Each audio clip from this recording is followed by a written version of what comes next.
3 दिन पहले हम लोगों ने न्याय यात्रा निकाली और न्याय यात्रा काफ़ी सफल रही। प्रशासन को बहुत ज़्यादा झुकना पड़ा। अभी तक प्रशासन जितना नहीं झुका था, उससे ज़्यादा झुका।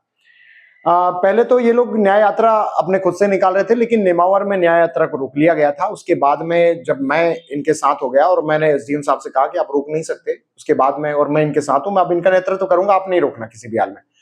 तो जब मैंने इनका नेतृत्व किया, उसके बाद में इनकी न्याय यात्रा को नहीं रोका गया। हाँ, लेकिन मनुहार पूरी की गई, सब लोगों को मनाने की बहुत कोशिश की गई। तो मैंने कलेक्टर साहब से कहा कि साहब आप पेमेंट इनका डलवा दीजिए। तो कलेक्टर साहब ने साफ तौर पे कहा कि आनंद जी, हमारी एक मजबूरी है कि जो आरोपी है उन्होंने स्टे ले आए हैं, हम पैसे आवंटित नहीं कर सकते, पैसे के अलावा आप जो मांग लोगे हम इनको दे देंगे। तो मैंने कहा एक काम करिए आप कलेक्टर साहब, आप इन लोगों को जो है कहीं से भी जो अनऑफिशियल तरीके से पेमेंट दे, बोले अनऑफिशियल तरीके से पेमेंट भी नहीं दे सकते, हम ऐसा नहीं कर सकते। इन्होंने फिर आखिर में एक बात पर मैंने कलेक्टर साहब को सुझाव दिया कि आप एक काम कीजिए, आप पैसे नहीं दे सकते इन लोगों को, इस पर आपके हाथ बंधे हुए हैं, लेकिन आप इनको अन्य चीजें तो दे सकते हैं। तो हमारी बात पे सहमति बैठी कि इनको प्लॉट दे दिया जाए। कलेक्टर साहब कहे कि मैं इनको भूमि पट्टा दे सकता हूं आवास के लिए, तो ये मेरे अधिकार में आता है, ऐसा कलेक्टर साहब ने मुझे कहा। तो मैंने कहा जब आपके अधिकार में आता है तो आप ऐसा कर दीजिए।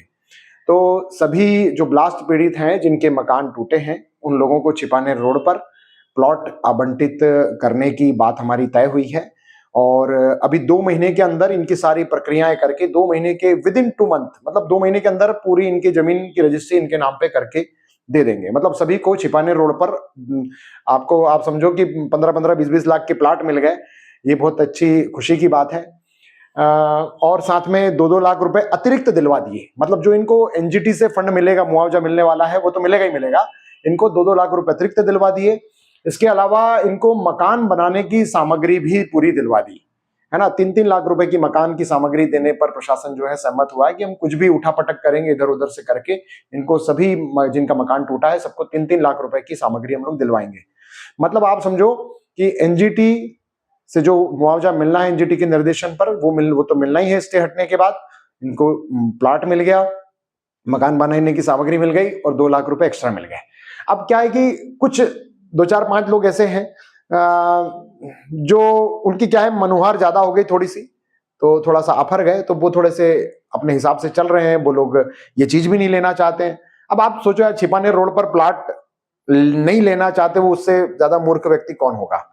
बाकी अधिकतम लोग जो है मान गए और जल्दी ही जो है 2 महीने के अंदर इनको प्लाट आवंटित हो जाएंगे। 2-2 लाख रुपए का जो लोग एग्री हो गए उन सबको चेक मिल गया है। इनको ये कल चेक लगा के पैसे भी निकाल लेंगे और जो है इनको मकान बनाने की सामग्री भी मिल जाएगी। इस तरह से ब्लास्ट पीड़ितों के मामले में ये अब तक की सबसे बड़ी सफलता रही है और प्रशासन से तालमेल बैठाने की वजह से मैंने जो तालमेल बैठाया उसकी वजह से हम लोगों को ये सफलता मिली है।